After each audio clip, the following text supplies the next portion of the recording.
Hello बच्चों, question है a bullet of mass M hits a block of mass capital M inelastically, है ना। The transfer of energy is maximum when A B C और D, हमें में से कौन सा ऑप्शन है ये हमें प्रूव करना है। एक बोल कह रहा है कि एक बुलेट है, दिस इज द बुलेट, उसका मास कितना है m दिया हुआ है ना, कैप स्मॉल m। इसकी इनिशियल वेलोसिटी कितना दिया है u1 दिया हुआ है ना। एक सेकंड ब्लॉक है जिसका कैपिटल m मास है, ओके, और इसका इनिशियल वेलोसिटी कितना दिया हुआ है, एट रेस्ट है तो 0 है, ठीक है।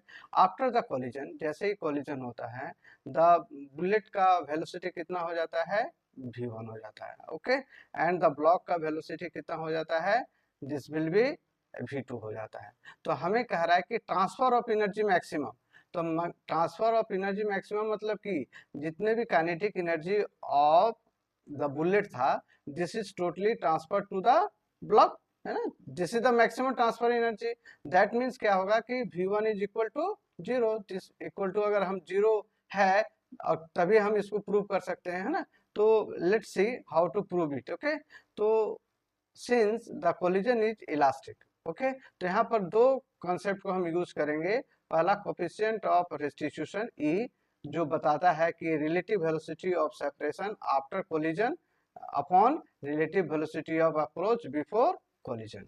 और सेकंड हम यूज करेंगे कंजर्वेशन ऑफ मोमेंटम, ओके। तो let start one by one.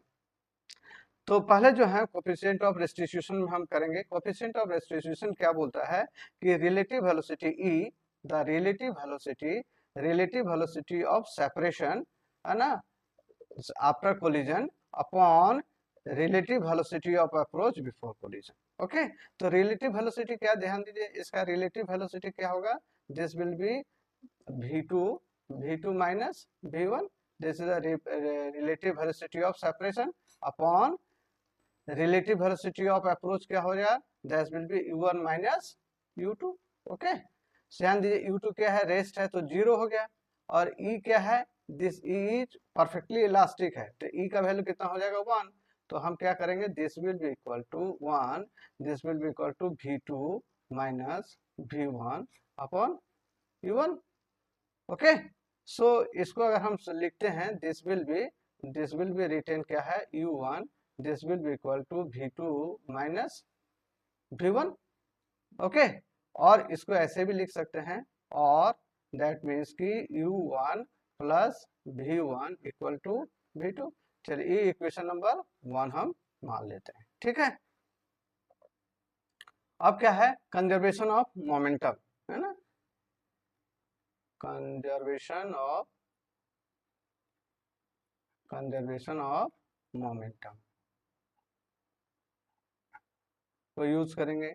तो बिफोर कोलिजन कंजर्वेशन मान लीजिए पी और आफ्टर कोलिजन कितना है, pf, है ना। तो बिफोर कोलिजन कितना है, मोमेंटम है m u1, okay, plus m u2, this will be equal to, after collision कितना है, m v1 plus capital M v2, okay. So this is equal to 0, है ना, क्योंकि इनिशियल वेलोसिटी क्या है, इसका 0 है। और हम ऐसा लिख सकते हैं m u1 इक्वल टू कितना होगा, m v1 plus capital M v2, okay. तो हम इसको हम ऐसे कर सकते हैं, m u1 this will equal to m v1 plus capital M u1 plus v1, okay. This will be equal to क्या हो जाएगा, m u1 equal to m v1 plus capital M u1 plus capital M v1।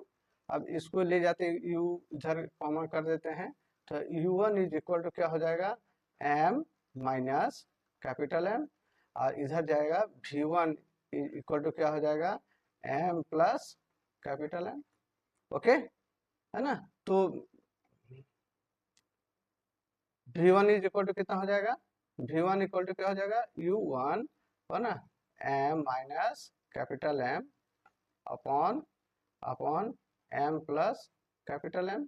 अब ध्यान दीजिए, maximum energy transfer कब होगा, जब आपका total kinetic energy is transfer to the block M।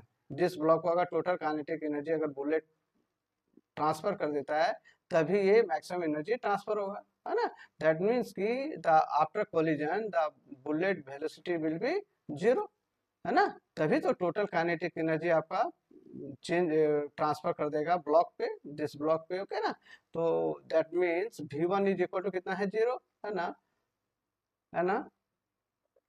For maximum transfer of energy, energy क्या हो जाएगा, V1 is equal to zero, है ना।